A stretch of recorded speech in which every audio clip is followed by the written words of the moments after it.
శ్రీమతి సునీతా లక్ష్మారెడ్డి అధ్యక్ష, మీరు మా సభాపతి అధ్యక్ష. మరి ఇక్కడ ఉన్నటువంటి సభ్యుల యొక్క హక్కులను కాపాడాల్సినటువంటి బాధ్యత మీ పైన ఉంది అధ్యక్ష. అయితే నిన్న ఏదైతే మీరు అన్నటువంటి మాటలు ఉన్నాయో, మరి నేను మాట్లాడుతున్నటువంటి సందర్భంలో నేను సబ్జెక్ట్ని ఎక్కడ కూడా డివియేట్ కాలేదు అధ్యక్ష. నేను women and child welfare, SC, ST, BC, minority, rural development మీద మాట్లాడుతున్నానని చెప్పేసి ఫస్టే చెప్పడం జరిగింది అధ్యక్ష. మార్నింగ్ నుంచి ఈవినింగ్ దాకా మేము వెయిట్ చేసినాం అధ్యక్ష. రాత్రి 8 గంటలకు నాకు టైం ఇచ్చినా కూడా ఓపికతో ఉండి మాట్లాడుతున్నటువంటి సందర్భంలో తొందరగా కంప్లీట్ చేయండి అని చెప్పేసి మీరు చెప్పి మైక్ కట్ చేసినప్పుడు మేమందరం కూడా, మా సభ్యులు మేమందరం కూడా ఒక 2 నిమిషాలు ఇవ్వండి అధ్యక్ష అంటే, మీరు మాట్లాడినటువంటి మాటలు ఏవైతే ఉన్నాయో నాకే వినబడట్లేదు, నాకే వినబుద్ధి అవ్వట్లేదు, వీళ్ళందరూ ఎట్లా వింటున్నారో అని చెప్పేసి అనడం నిజంగా కూడా చాలా బాధ వేసింది అధ్యక్ష. ఎందుకంటే మరి మా ప్రోటోకాల్స్కి సంబంధించినటువంటి ఇష్యూలో మీరు ఇన్వాల్వ్ అయ్యి మరి జిల్లా కలెక్టర్ని పిలిచి మాట్లాడినటువంటి మీరే ఒక మహిళగా నేను మాట్లాడుతున్నప్పుడు, ఒక సీనియర్ శాసనసభ్యురాల్ని మంత్రిగా పనిచేసినాను, నేను ఎక్కడ కూడా అన్పార్లమెంటరీ మాట్లాడలేదు. ఎందుకంటే సభలో చాలా మంది ముఖ్యమంత్రి, మంత్రులు, సభ్యులు అందరూ కూడా మాట్లాడినా కూడా ఇక్కడ ఉన్నటువంటి కొత్తగా ఉన్నటువంటి శాసనసభలో కూడా నేను చెప్తాను అధ్యక్ష, ఇది ఇట్లా మాట్లాడాలా, 0 ఓవర్లో ఒకటే సబ్జెక్ట్ మాట్లాడాలా, మనం మాట్లాడద్దు అని చెప్పేసి చెప్పేటువంటి స్టేజ్లో ఉన్నటువంటి నన్ను మరి మీరు నిన్న ఏదైతే మాట్లాడినరో నాకు చాలా బాధ అనిపించింది అధ్యక్ష. ఎందుకంటే నేను ఓన్లీ సబ్జెక్టే మాట్లాడినాను అధ్యక్ష, సబ్జెక్ట్ని మించి నేను ఒక్క విషయం కూడా బయటికి జరగలేదు. మరి అటువంటి సమయంలో మీరు మాట్లాడినటువంటి మాటలు నిజంగా చాలా చాలా బాధ అనిపించింది అధ్యక్ష. నేను ఇక్కడ ఉన్నప్పుడు నాకు వినపడలేదు అధ్యక్ష, ఎందుకంటే అల్లరి చేస్తా ఉన్నారు ఇక్కడ అక్కడ అందరూ కూడా అల్లరి చేసినప్పుడు మాకు వినపడలేదు. మేము వాకౌట్ చేసి బయటికి వెళ్ళిన తర్వాత అక్కడ ఉన్నటువంటి మా సభ్యులు చెప్పి మిమ్మల్ని ఇట్లా స్పీకర్ గారు అన్నారని చెప్పేసి నాకు వీడియోలు చూపిస్తే నాకు చాలా బాధ అనిపించింది అధ్యక్ష. ఎందుకంటే నేను ఎప్పుడు కూడా ఎవరితో ఒక మాట పడనిదని, మరి ఎవరితో ఏలెత్తి చూపించినటువంటి వ్యక్తిని కూడా కాదు అధ్యక్ష. నేను డిసిప్లిన్గా, క్రమశిక్షణతో మరి ఎక్కడున్నా కూడా లాయల్గా ఉండడం నాకు అలవాటు అధ్యక్ష.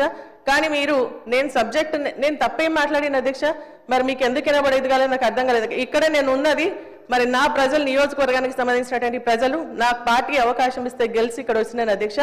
నేను ఇక్కడ మాట్లాడేది నా నియోజకవర్గ ప్రజలకు సంబంధించినటువంటి సమస్యలు, అక్కడ ఉన్నటువంటి ప్రభుత్వానికి సంబంధించినటువంటి ఇష్యూస్ ఏవైతే ఉన్నాయో వాటిని ఎత్తి చూపిస్తూ ఇవి చెయ్యండి అని చెప్పేసి సలహాలు ఇచ్చేటువంటి అపోజిషన్ పార్టీలో ఉన్నాను అధ్యక్ష. అదే విషయం నేను నిన్న మాట్లాడినా తప్ప మరి ఎక్కడ కూడా నేను డీవియేట్ అయి మాట్లాడలేదు, అన్పార్లమెంటరీ మాటలు మాట్లాడలేదు. అయినప్పటికీ కూడా మీరు నన్ను ఉద్దేశించి, ఒక మహిళగా నన్ను ఉద్దేశించి మాట్లాడినటువంటి మాటలు నిజంగా నాకు చాలా చాలా బాధ అనిపించింది అధ్యక్ష. మరి అది మీకు మంచి అనిపిస్తే మీరు రికార్డులో ఉంచండి అధ్యక్ష, లేదు అంటే మరి దాన్ని విత్డ్రా చేసుకోవాల్సిందిగా నేను కోరుతాను. ఎందుకంటే సభాపతిగా మా హక్కులు కాపాడాల్సినటువంటి బాధ్యత మీది. ఒకవేళ మేము మాట్లాడుతూ ఉంటాం, ఎందుకంటే ప్రజల మెప్పు కోసం మాట్లాడతాం, మరి అటు ప్రజలకు సంబంధించినటువంటి ఇష్యూస్ మాట్లాడతాం, అధికార పక్షకు సంబంధించినటువంటి మరి వాళ్ళకి నచ్చకపోతే వాళ్ళు చెప్పాలి అధ్యక్ష. నేను మాట్లాడేది బాగాలేదని చెప్పేసి వాళ్ళు చెప్పాలి. కానీ ఈ సభ మనందరిది అధ్యక్ష. మరి మేము మాట్లాడేటప్పుడు మీరు మాకు అవకాశం ఇస్తారు.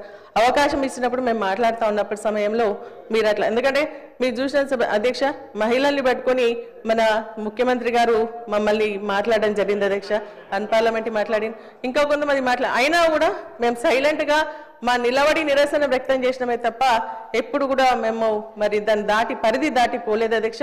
నిజంగా చాలా చాలా బాధ అనిపిస్తుంది అధ్యక్ష.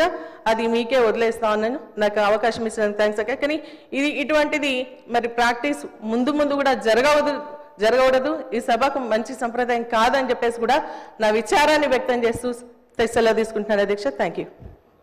శ్రీమతి సునీతా లక్ష్మారెడ్డి గారు అంటే మాకు ఎన్నలేని గౌరవం. అందులో మహిళలంటే రన్నింగ్ కామెంటర్తోనే వచ్చింది. ఇది ఎవరు మాట్లాడుతున్నారు? అక్కడ కాదు సార్, మీదికే మాట్లాడుతున్నారు.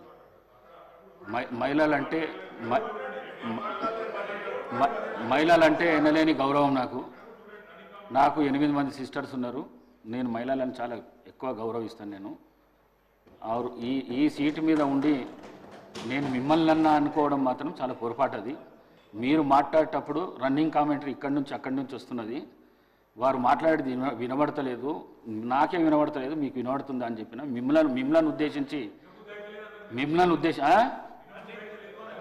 వినబుద్ధి అయితే లేదు నా మాట్లాడింది అని చెప్పినా కానీ వారిని ఉద్దేశించి చెప్పింది కాదు నేను. మీరు తప్పుగా భావించిండొచ్చు. మీ మనసు కష్టపడితే విత్డ్రా చేసుకుంటాను.